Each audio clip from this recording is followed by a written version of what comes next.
Hi everyone, I'm Blair Justin Mendoza, and today I'd like to present our group's research project in the preliminaries week 5 of Computer Programming 1. We decided that our project is going to be a grocery cashier system. This is a program that's very similar to cash registers that's seen in groceries or supermarkets. Its main purpose is to easily process the purchases of a customer. It works by the cashier inputting the name, price, and quantity of the products the customer has bought, as well as inputting the price for each of those items and totaling it all. To greater explain our project in detail, I like to hand the floor to the rest of my group mates. So take it away, everyone. The grocery cashier system is a program designed to simulate how a cashier works in a grocery store.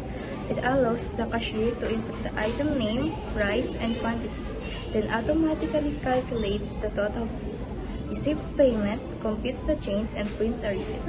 Its main goal is to simplify the process of handling customer purchases. This project is limited to 3 items. With details entered manually through the console, it multiplies the price and quantity for each item and adds the totals, checks if the payment is enough, and then gives either a thank you or insufficient fund message. And then finally, it prints a receipt showing the items, total cost, cash given, change, and the transaction summary.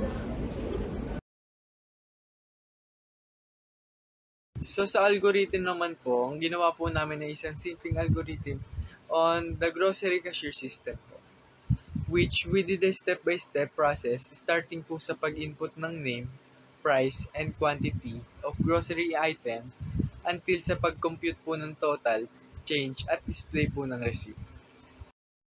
Gumamit din po kami ng IPO logic or input process output and the if-else statement para malaman po kung enough na yung cash or not. Let's talk about the pseudocode. This pseudocode is about a cashier system. It is started by asking the customer to enter the 3 grocery items. For each grocery, the customer input the name, the price, and the quantity.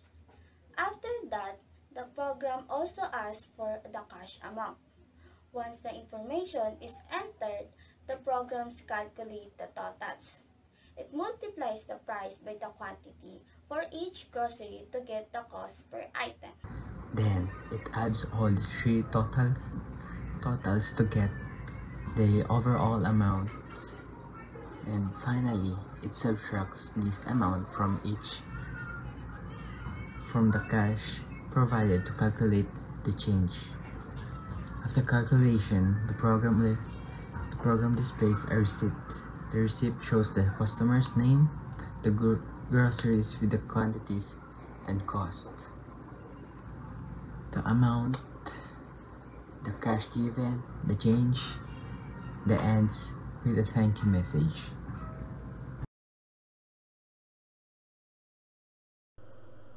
Let's talk about flowchart. Sa flowchart po namin is meron po kami start, input po, tapos process and decision, tapos meron po kaming output and end. Tapos, yan po yung makikita nyo. Si Rafael Bernal po ang mag-explain kung paano po nagpa-process yung flowchart po namin. So, yun. Greetings everyone. So, ang tatalakayin natin ngayon is kung paano nagfo-flow yung flowchart namin sa program namin. Bale, ang start nun is ilalagay mo yung grocery mo, yung pangalan ng grocery mo, yung pangalan, tsaka yung price, tapos yung quantity. Bale, ang mangyayari, tatlo silang ipoprogram namin. Bale, tatlong beses ka rin tatanungin kung ano yung name ng item and price, tsaka quantity. Tapos, ilalagay mo dun is yung pera mo. Tapos, ang mangyayari, pagsasama-samahin yung total ng mga bayad mo sa mga item na binili mo. Ang mangyayari sunod is ito by cash. Ang magiging decision ng customer o yung mapupunta ng customer is kung kulang yung pera nila, ang mangyayari is customer money is insufficient. Kung okay naman, ang mangyayari is yung status ng customer is thank you. Tapos, sa pinakadulo is yung output receipt is receipt. Receipt po yung makukuha nila. Yung mga, nandun po yung nakalista yung mga, nila, mga grocery items na binili nila. Nandun din lahat ng total. At, yun na po yung end.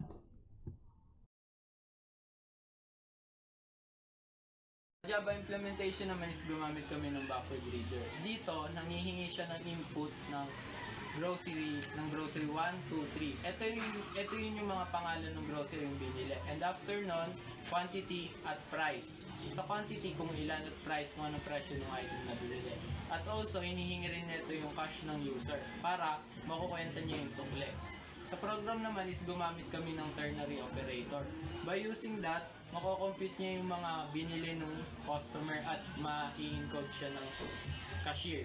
And after nun is ipiprint sa console yung lahat ng total bill ng customer. I-input niya lahat yung grocery, yung quantity, at yung price. At lalabas doon yung status message, must message. Thank you kapag complete na yung order and the customer money is insufficient kapag yung money naman ng customer is not enough.